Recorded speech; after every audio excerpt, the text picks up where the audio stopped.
à l'autostart.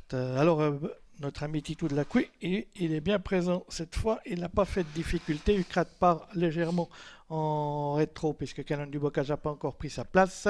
Urango Marancourt, on l'a vu, s'est lancé au galop. Est-ce que cette fois le head de l'autostart va lui être bénéfique et partir au trot? La voiture qui prend de la vitesse et qui libère les concurrents de cette épreuve avec Titou de la Couy qui, fidèle à son habitude, a pris le meilleur départ pour s'emparer tout de suite du commandement précédent, le numéro 2 Basilov, alors qu'on est là plutôt côté corde avec le numéro 1 Canon du Bocage. On suit avec le 3, c'est-à-dire Antoine de Loriol. Ucrat est à l'arrière-garde de ce peloton qui est dans le premier virage. Oui, avec Titou de la Couille, numéro 4, qui mène le bal, avec un bon sulky et demi d'avance sur le numéro 1 Canon du Bocage. Basilov reste pour l'instant le nez au vent avec Huron du Ride qui tire en dedans le numéro 6. Antoine de Loriol qui a tout de suite été repris par Vincent Gonin est en 5e position, le favori, avec Ucrat qui profite de la corde pour se rapprocher quelque peu, qui reste pour l'instant sur un 4e rideau. Et c'est le numéro 7, Urango Marancourt, qui ferme la marche. Les concurrents qui sortent du premier virage, on a vu que Marcel Imbert voulait pas rester nez au vent et il s'est mis sur un 5e rideau même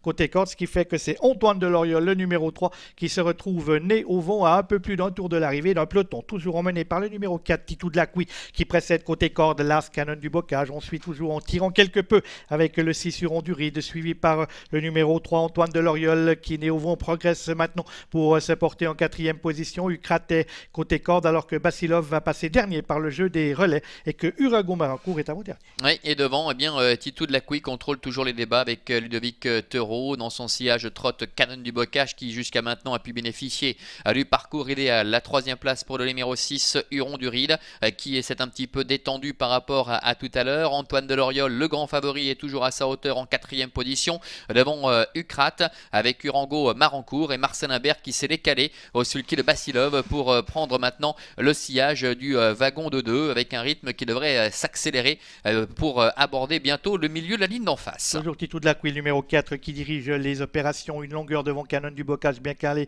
côté corde. Toujours nez au vent le numéro 3, Antoine de Loriol, qui précède donc Huron du Ride côté corde. On vient ensuite avec Ucrat, Urango Marancourt et c'est toujours Basilov qui ferme la marche, mais il est dans le wagon de 2 d'un peloton qui attaque maintenant l'ultime virage de cette épreuve avec toujours Titou de la Couy qui est le meilleur avec Antoine de Loriol qui se rapproche et qui vient à l'extérieur du numéro 1 Canon du Bocage en 4e position. Trotte le numéro 6 Huron du Ride devant Urango Marancourt et Basilov qui fait maintenant son effort à l'extérieur. Oui, que la progression en 3e épaisseur. Basilov devant, Titou de la Couy n'attend personne. Canon du Bocage qui n'a rien fait du parcours se décale maintenant avec Loris Ferro. Antoine de Loriol, le favori, est en 3e position. La dernière ligne droite avec Titou de la Couy qui suit l'attaque de Canon du Bocage avec Basilov qui lance à l'extérieur. Antoine de Loriol qui reste un petit peu là. Canon du Bocage qui passe en tête face à Titou de la Couy. Antoine de Loriol est en 3e position devant encore Basilov avec Canon du Bocage, le numéro 1, la fille de Signe de lycée qui repart de plus belle. Canon du Bocage qui va dominer très nettement la situation. La 2e place est disputée avec à l'extérieur Antoine de Loriol qui va s'adjuger le premier accessite. La 3e place pour Titou de la Couy, Basilov terminant au 4e rang. Et voici